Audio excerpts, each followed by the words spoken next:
ഭാരതീയരുടെ, പ്രത്യേകിച്ച് ശൈവ വിശ്വാസികളുടെ ഏറ്റവും പ്രധാനപ്പെട്ട പുണ്യദിനങ്ങളിലൊന്നാണ് മഹാശിവരാത്രി. കുംഭമാസത്തിലെ കൃഷ്ണപക്ഷ ചതുർദശി തിഥി.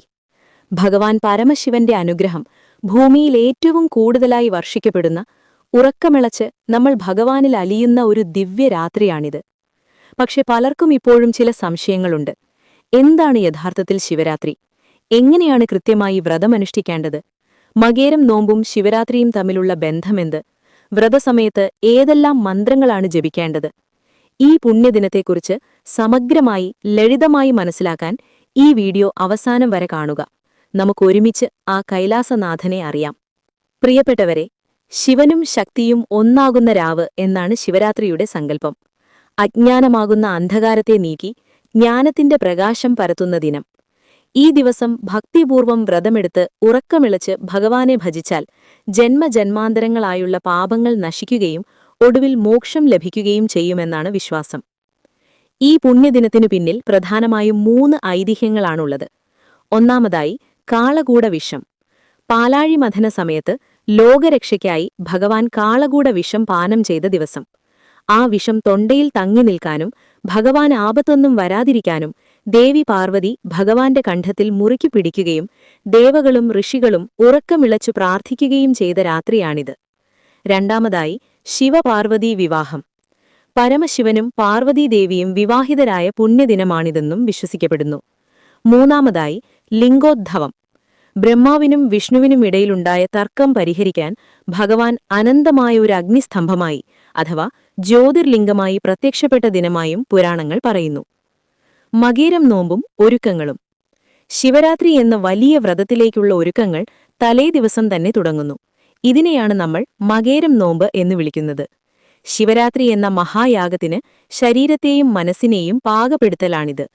മകേരം നോമ്പ് ദിവസം അരിയാഹാരം പൂർണ്ണമായും ഉപേക്ഷിക്കുന്നു.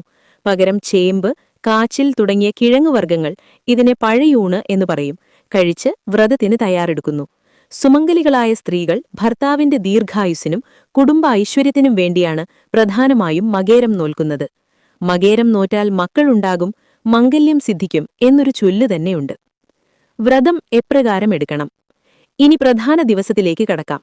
ശിവരാത്രി ദിവസം ബ്രാഹ്മമുഹൂർത്തത്തിൽ തന്നെ എഴുന്നേറ്റ് കുളിച്ച് ഭസ്മധാരണം നടത്തി ശിവക്ഷേത്ര ദർശനം നടത്തണം. വ്രതം എങ്ങനെ വേണം? പൂർണ്ണ ഉപവാസമാണ് ഏറ്റവും ഉത്തമം. നിരാഹാരമായി പച്ചവെള്ളം പോലും കുടിക്കാതെ ഭഗവാനിൽ മാത്രം മനസ്സർപ്പിക്കുക. എന്നാൽ എല്ലാവർക്കും അതിന് സാധിക്കണമെന്നില്ല. ആരോഗ്യപ്രശ്നങ്ങളുള്ളവർക്കോ പ്രായമായവർക്കോ കരിക്കിൻ വെള്ളമോ ഫലങ്ങളോ വളരെ ലഘുവായ ആഹാരമോ കഴിക്കാം. പക്ഷേ അരിയാഹാരം നിർബന്ധമായും ഒഴിവാക്കണം. ഏറ്റവും പ്രധാനം മനസ്സിന്റെ ശുദ്ധിയാണ്. ദേഷ്യം, അനാവശ്യ ചിന്തകൾ, പരദൂഷണം എന്നിവ പൂർണ്ണമായും ഒഴിവാക്കി ശിവമയമായിരിക്കുക. വഴിപാടുകളും മന്ത്രങ്ങളും. ഈ ദിവസം ക്ഷേത്രങ്ങളിൽ ഭഗവാൻ ഏറ്റവും പ്രിയപ്പെട്ട കൂവളത്തില കൊണ്ടുള്ള അർച്ചന, ജലധാര, ക്ഷീരധാര അഥവാ പാലുകൊണ്ടുള്ള ധാര, കൂവളമാല ചാർത്തൽ എന്നിവ വഴിപാടായി നടത്തുന്നത് അതീവ പുണ്യകരമായി കണക്കാക്കുന്നു. ഈ ദിവസം മുഴുവനും, പ്രത്യേകിച്ച് രാത്രിയിൽ, നമ്മുടെ നാവുകളിൽ സദാസമയവും ഓം നമഃശിവായ എന്ന പഞ്ചാക്ഷരി മന്ത്രമുണ്ടായിരിക്കണം. കൂടാതെ മഹാമൃത്യുഞ്ജയ മന്ത്രം ജപിക്കുന്നതും ശിവസഹസ്രനാമം, ശിവപുരാണം എന്നിവ കേൾക്കുന്നതും വായിക്കുന്നതും വളരെ ഉത്തമമാണ്. ഉറക്കമൊഴിച്ചുന്നതെങ്ങനെ അഥവാ ജാഗരണം.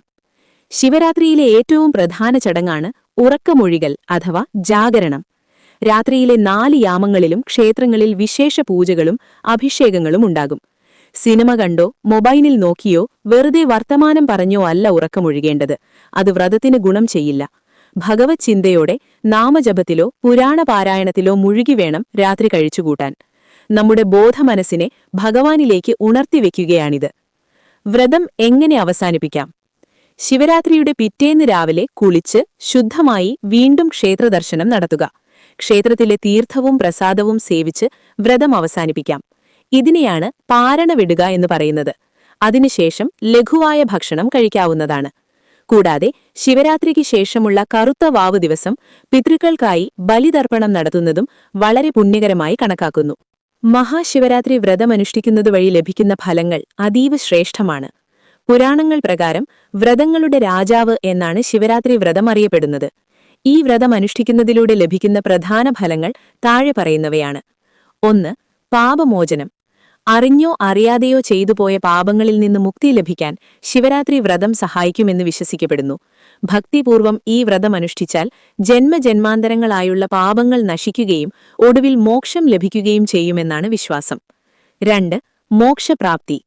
ശിവരാത്രി വ്രതത്തിന്റെ ഏറ്റവും വലിയ ഫലമായി കണക്കാക്കുന്നത് മോക്ഷപ്രാപ്തിയാണ്. ജനന മരണചക്രങ്ങളിൽ നിന്ന് മുക്തി നേടി ഭഗവാൻ പരമശിവന്റെ സന്നിധിയിൽ അഥവാ ശിവലോകത്തിലെത്താൻ ഈ വ്രതം സഹായിക്കുന്നു. 3. കുടുംബ ഐശ്വര്യവും മംഗല്യഭാഗ്യവും. സ്ത്രീകൾക്ക്, സുമംഗലികളായ സ്ത്രീകൾ ഈ വ്രതമനുഷ്ഠിക്കുന്നത് ഭർത്താവിന്റെ ആയുരാരോഗ്യ സൗഖ്യത്തിനും കുടുംബത്തിന്റെ ഐശ്വര്യത്തിനും ഉത്തമമാണ്. കന്യകമാർക്ക് ഉത്തമനായ പങ്കാളിയെ ലഭിക്കാനും തടസ്സമില്ലാത്ത വിവാഹത്തിനും ശിവരാത്രി വ്രതം സഹായിക്കുന്നു. പാർവതീദേവി ശിവനെ ഭർത്താവായി ലഭിക്കാൻ വ്രതമനുഷ്ഠിച്ചതിന്റെ ഫലം. 4. ആഗ്രഹസാഫല്യം. ശുദ്ധമായ മനസ്സോടെ ഭഗവാനോട് എന്ത് പ്രാർത്ഥിച്ചാലും അത് സാധിച്ചു തരുമെന്നാണ് വിശ്വാസം. തടസ്സങ്ങൾ നീങ്ങാനും തൊഴിൽ വിജയം, സാമ്പത്തിക അഭിവൃദ്ധി എന്നിവയ്ക്ക് ഈ വ്രതം ഗുണകരമാണ്. 5. മാനസികവും ശാരീരികവുമായ ഗുണങ്ങൾ. മനോനിയന്ത്രണം. ഒരു പകലും രാത്രിയും പൂർണ്ണമായും ഈശ്വരചിന്തയിലിരിക്കുന്നതിലൂടെ മനസ്സിന് അസാമാന്യമായ ശാന്തിയും ഏകാഗ്രതയും ലഭിക്കുന്നു. ദേഷ്യം, അസൂയ തുടങ്ങിയ നെഗറ്റീവ് വികാരങ്ങളെ നിയന്ത്രിക്കാൻ ഇത് സഹായിക്കുന്നു. ആരോഗ്യം. ഉപവാസം ശരീരത്തിലെ വിഷാംശങ്ങളെ പുറന്തള്ളാനും ദഹനപ്രക്രിയയെ ക്രമീകരിക്കാനും സഹായിക്കുന്നു. ദുരിതശാന്തി. ശനിദോഷം ഉൾപ്പെടെയുള്ള ഗ്രഹദോഷങ്ങൾ അനുഭവിക്കുന്നവർക്ക് ശിവരാത്രി വ്രതം വലിയ ആശ്വാസം നൽകും. ആപത്തുകളിൽ നിന്നും ഭയത്തിൽ നിന്നും ഭഗവാൻ സംരക്ഷിക്കുമെന്നാണ് വിശ്വാസം. ഒരു പ്രധാന കാര്യം, അറിവില്ലാതെ ശിവരാത്രി ദിവസം ഉറക്കമിളച്ച് നാമജപം നടത്തിയാൽ പോലും ഭഗവാൻ മോക്ഷം നൽകുമെന്നാണ് ലുബ്ധകൻ എന്ന വേട്ടക്കാരന്റെ കഥയിലൂടെ പുരാണം നമ്മെ പഠിപ്പിക്കുന്നത്. അങ്ങനെയെങ്കിൽ ഭക്തിപൂർവം വ്രതമനുഷ്ഠിക്കുന്നവർക്ക് ലഭിക്കുന്ന ഫലം എത്രയോ വലുതായിരിക്കും. പ്രിയ ഭക്തജനങ്ങളെ, അറിഞ്ഞോ അറിയാതെയോ ചെയ്തുപോയ പാപങ്ങളിൽ നിന്ന് മോചനം നേടാനും ജീവിതത്തിൽ ഐശ്വര്യം നിറയ്ക്കാനും മഹാദേവന്റെ ഈ പുണ്യരാത്രി നമ്മെ സഹായിക്കും. ഭക്തിയോടും തികഞ്ഞ ശ്രദ്ധയോടും കൂടി ഇത്തവണത്തെ ശിവരാത്രി വ്രതം നമുക്ക് അനുഷ്ഠിക്കാം. എല്ലാവർക്കും ഉമാമഹേശ്വരന്മാരുടെ പൂർണ്ണ അനുഗ്രഹമുണ്ടാകട്ടെ എന്ന് പ്രാർത്ഥിക്കുന്നു.